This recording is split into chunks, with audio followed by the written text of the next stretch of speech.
Hello, and welcome to Tank Talk, the only podcast serving the global bulk liquid storage industry and hosted by leading publication Tank Storage Magazine. I'm your host, Anamika, and today I'm speaking with Navigator Terminals Head of New Energy Markets, Matt Wilson. Matt's going to spend some time explaining how Navigator has developed its value mapping strategy to bring on new projects in an ever-changing market. So let's get into it.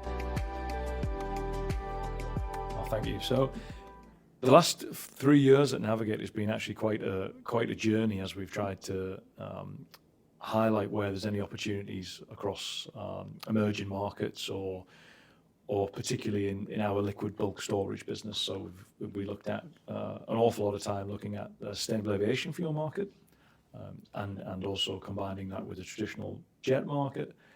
And then we've done numerous technical studies on CO2 value chain and the CO2 infrastructure requirements across the terminals industry in the UK and in Europe. A lot of that transfers over quite nicely and going outside of our terminals business into what is the UK transport network, and all with a view of how we take what is a very traditional, roughly 50-50 split terminals business with chemicals and fuels into these markets where we keep that chemicals and fuels business as a real foundation for growth. So that's been the focus area for the last 3 years in my role in my team, and we've had a fantastic experience in that. We've learned a lot. I think the market's matured. There's still a lot of risk and a lot of project risk. There's still a lot of regulatory development to be had. The projects continue to be development projects, so some of them don't go much further. But we've had a real interesting journey in Navigating the last 3 years, and then we've got some new leadership in the business now, which is great to drive that growth across these markets as well. Mm-hmm. And you've spoken to me before about things like value mapping in the terminals industry. Can you just explain what you mean by that and how it's helped at Navigator? Yes. Yeah.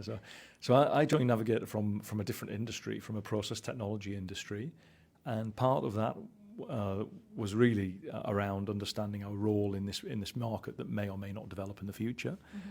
And I think the thing that's most excited me about the terminals industry and Navigator, particularly given its locations in the UK, was that kind of missing jigsaw piece in the puzzle. So Navigator and we have some fantastic competitors in the UK, and they have similar opportunities in front of them as well in different clusters and in different locations. But particularly about Navigator, what I think is really interesting is everything that the terminals business does day to day is extremely valuable and extremely important, supporting infrastructure to these new projects as they come across the bow in the new markets. And I think the critical piece about the value mapping activity that we've done is to try and understand that market as a whole, mm-hmm. which is very time consuming. It's very expensive. It can take many years to understand certain markets. You have to make a really concerted effort in the business. Have to align some key stakeholders in the business that this is the type of activity we want to do, mm-hmm. and in that activity there will be very limited financial gains in that activity of mapping out that market, and it's more about corporate understanding, corporate development, and opportunity selection. So we've done a lot on value mapping in CO2 particularly. Mm-hmm. And in that strategy, really, that was, again, you have to make a very active decision to go out and decide you are going to understand, technically and commercially, the full value chain of a CO2 molecule leaving an emitter, a stack or a chimney somewhere, anywhere in the country or in Europe, and then how that may end up as a valuable feedstock in the sustainable aviation fuel market, which is a great example, or as potentially a carbon commodity if it's permanently stored in a transport and storage co in the UK. So we mapped that whole activity, and that was produced a fantastic piece of work which we continue to share with people, continue to share with the UK government, with our trade association, the Tank Storage Association, mm-hmm. And with anybody that wants to understand it. We're more than happy to discuss that with them, because we believe that our understanding needs to be challenged. Mm-hmm. So we need to be clear that this is just this is just our view today. That view will mature and develop as market trends develop, as the projects develop, as the risk hopefully is reduced. And we really want people to understand it, want people to challenge it, we want people to do their own designs and publish them in the market, and for us to learn from them as well. So we've done a lot of that, and it's been a great journey on CO2 particularly, and we're at the kind of cusp of the similar activity in sustainable aviation fuel as well. Okay. So for CO2, for example, you say that's quite a big focus area for Navigator.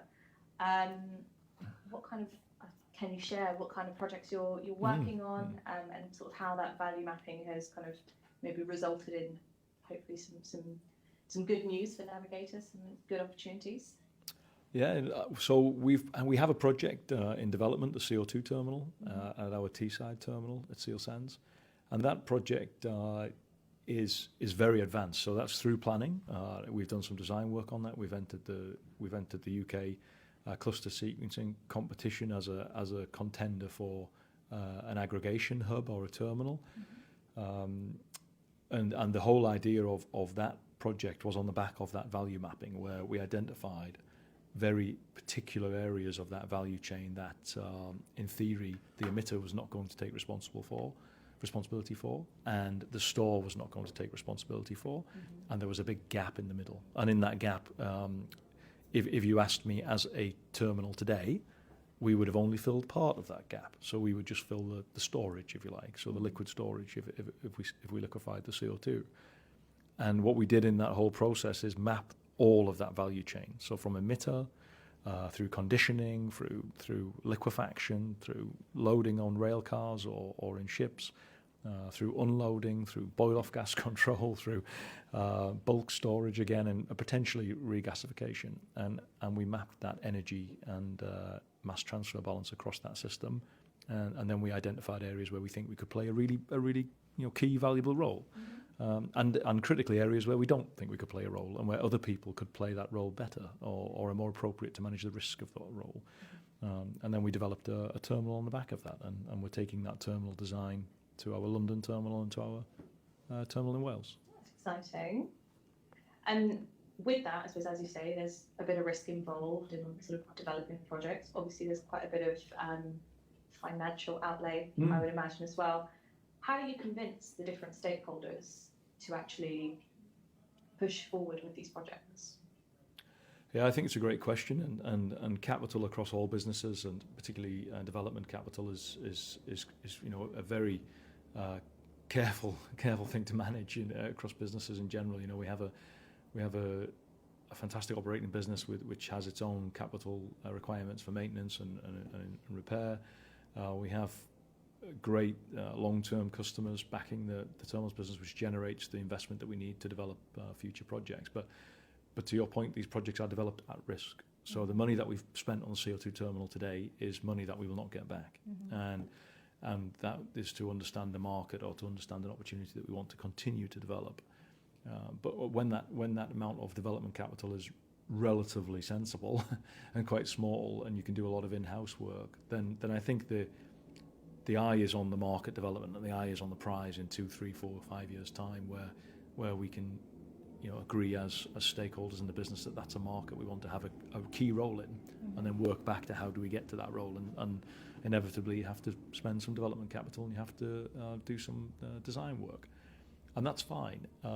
But I think the challenge you have is it's a great question to raise, because the challenge you have is that the next stage of development is where you start to get potentially into tens of millions of pounds, and that's not money that most sensible operating businesses will spend at risk.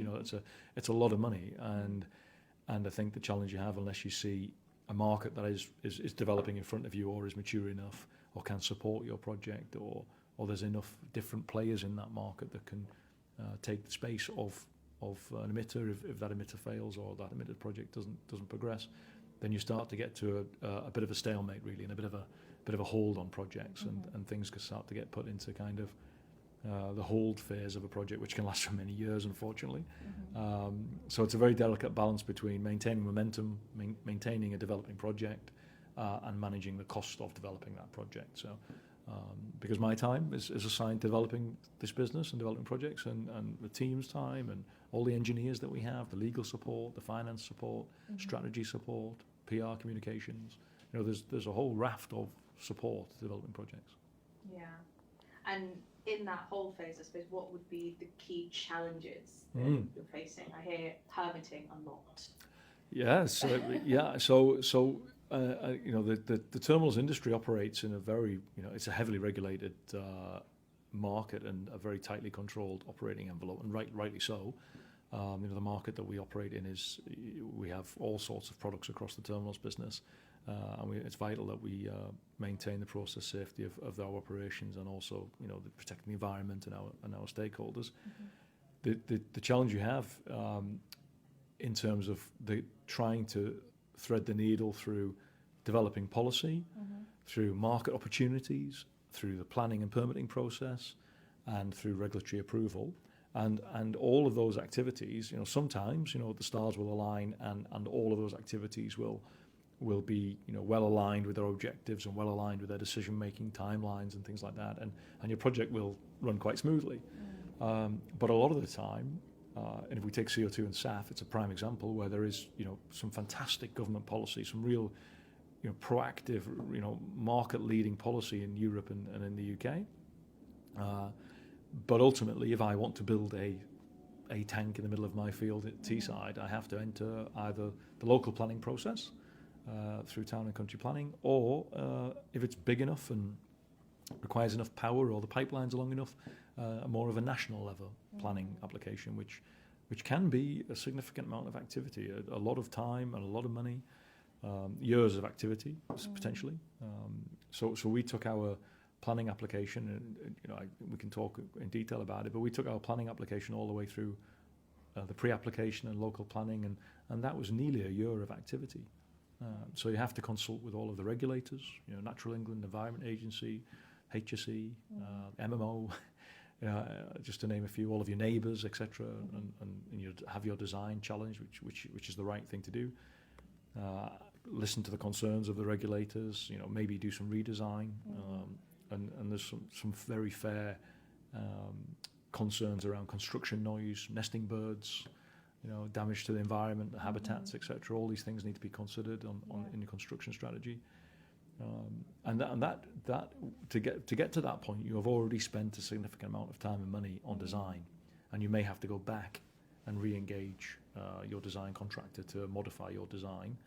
You may have already made some significant investment decisions.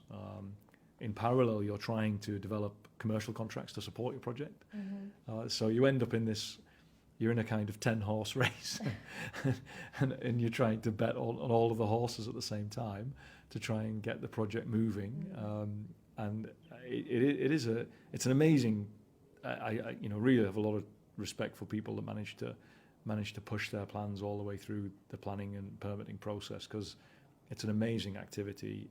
It's a very educational activity. It's fantastic to work with the regulators in the UK. They provide some very focused feedback on your applications. They can also be very pragmatic and very helpful in terms of how you do your redesign and help you with that. So it's very good, but you're already in your mind quite progressed in your project before you get to that stage. So you have to always manage expectations and manage risk on explaining where you are in a development phase. What are the risks of continuing to develop that project? How much money do we think it will take to either overcome those risks or the time to redesign a part of the project? So it's constant communication and constant reality checks on the project. And so you're probably having to think sort of 3, 5, almost 10 years ahead when you're developing these projects. Yes, so we have our whole business model is, we're really excited to work on these projects that we believe have a long life.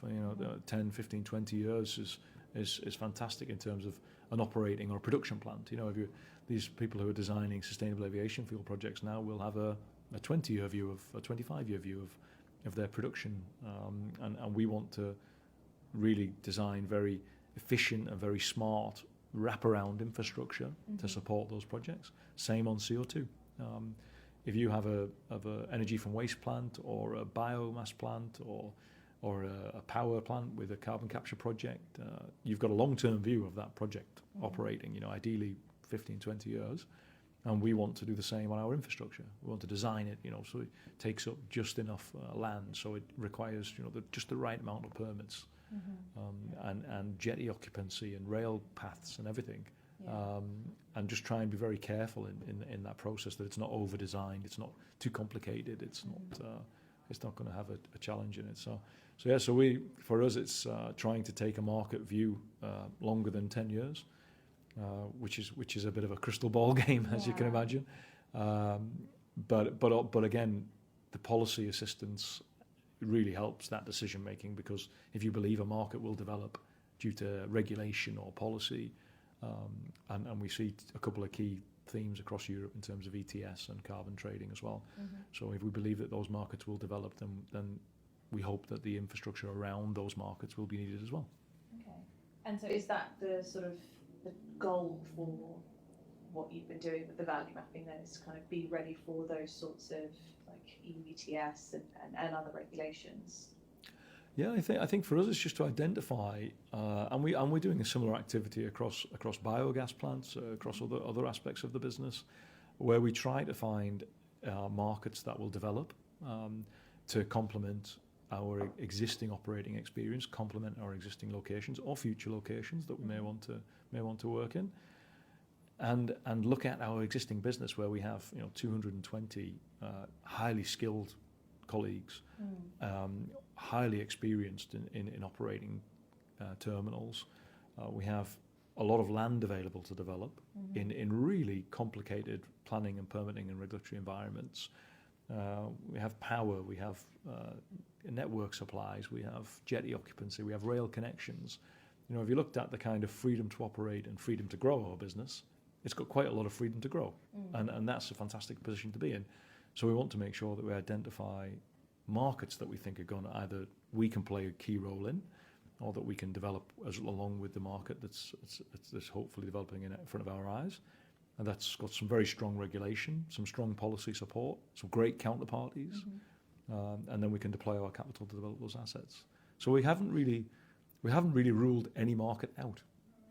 There's just markets that we probably feel that are either they're very competitive, or there's a lot of key players already in them, or what we offer isn't maybe as valuable as we think it could be. So there's probably markets that there's favoured markets and markets that we watch. Okay.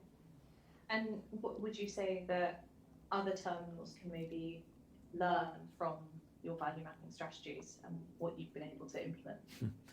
I think it's funny because we when we attend these events, and the Tank Storage Association's fantastic, and the Stock Expo event is one of the highlights of Navigator's calendar.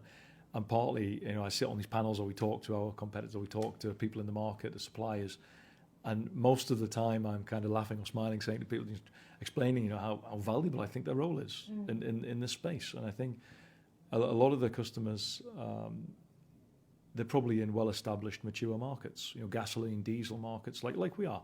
But there's still some fantastic opportunities in those markets for biofuels, for blending, for we still see a lot of developments in that space, and a lot of some great moves in that space. So I think there's just I'm very excited about what the terminals industry and the infrastructure investment in that industry will be in the next 10, 15 years.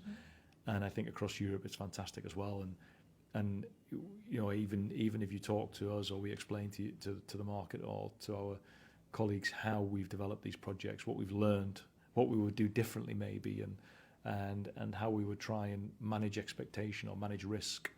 These are all great, valuable learning exercises. But I would say to most of our competitors, or most of the market, they may be way ahead of us in certain markets, and they may feel like they're behind us, but I wouldn't think that they were if I looked at what they were doing.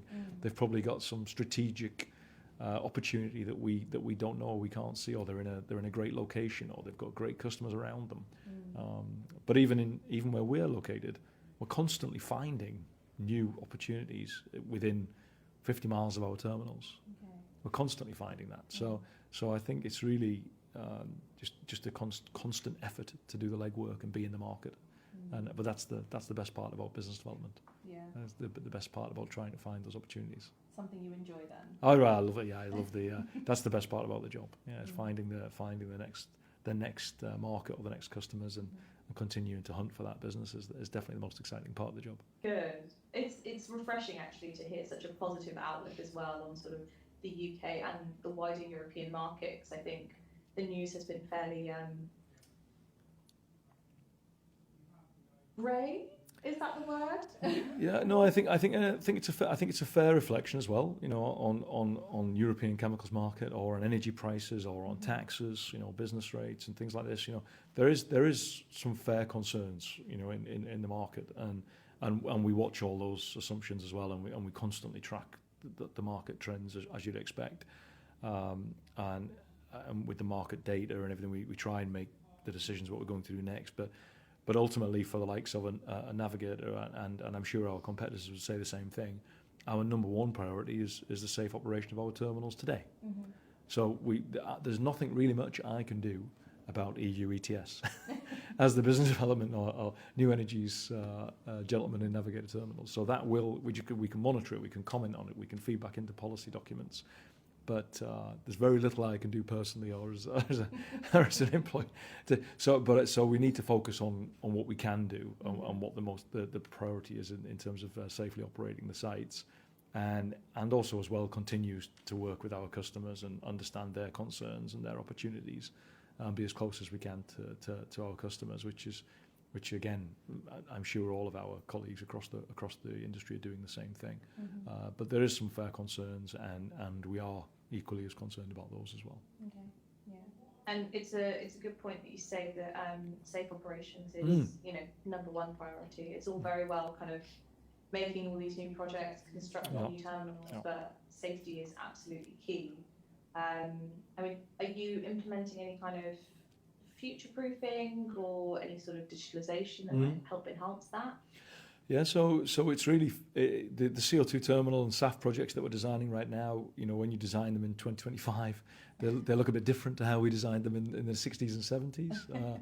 But the irony is we still have the same demands for safe design and safe operation of these assets. So what we're doing now on CO2 is you've seen some fantastic developments in terms of the technology that we can apply to those assets and the control systems, the instrumentation, etc. There's new materials of construction. There's new paths of construction that limit environment or habitat or limit noise during construction. So there is, even just recently we had inspection technology, and I think, to be fair, it was at Stock Expo that we actually saw a lot of this technology for drone inspection and for either low noise or low emission or zero emission inspection vehicles for floor inspection of tanks.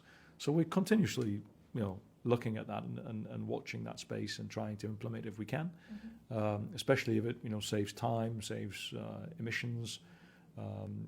We're constantly interested in that if it's a safer way of doing it. What you tend to see now is a lot of these projects that will develop. There'll be a lot less people involved, if you like.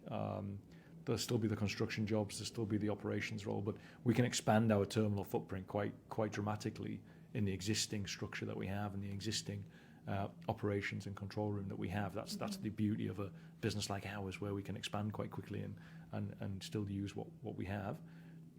Just leaning into that technology, and we have a great technology team that looks after all of our security and all of our software systems and everything, and they're constantly. I think you met a couple of them last year. They're again at Stock Expo monitoring all the trends in the market as well. Good. I'm looking forward to joining the event again next year, and I think the combination of the FETSA conference within that as well, and all the suppliers and particularly enjoy the loading arms and everything else.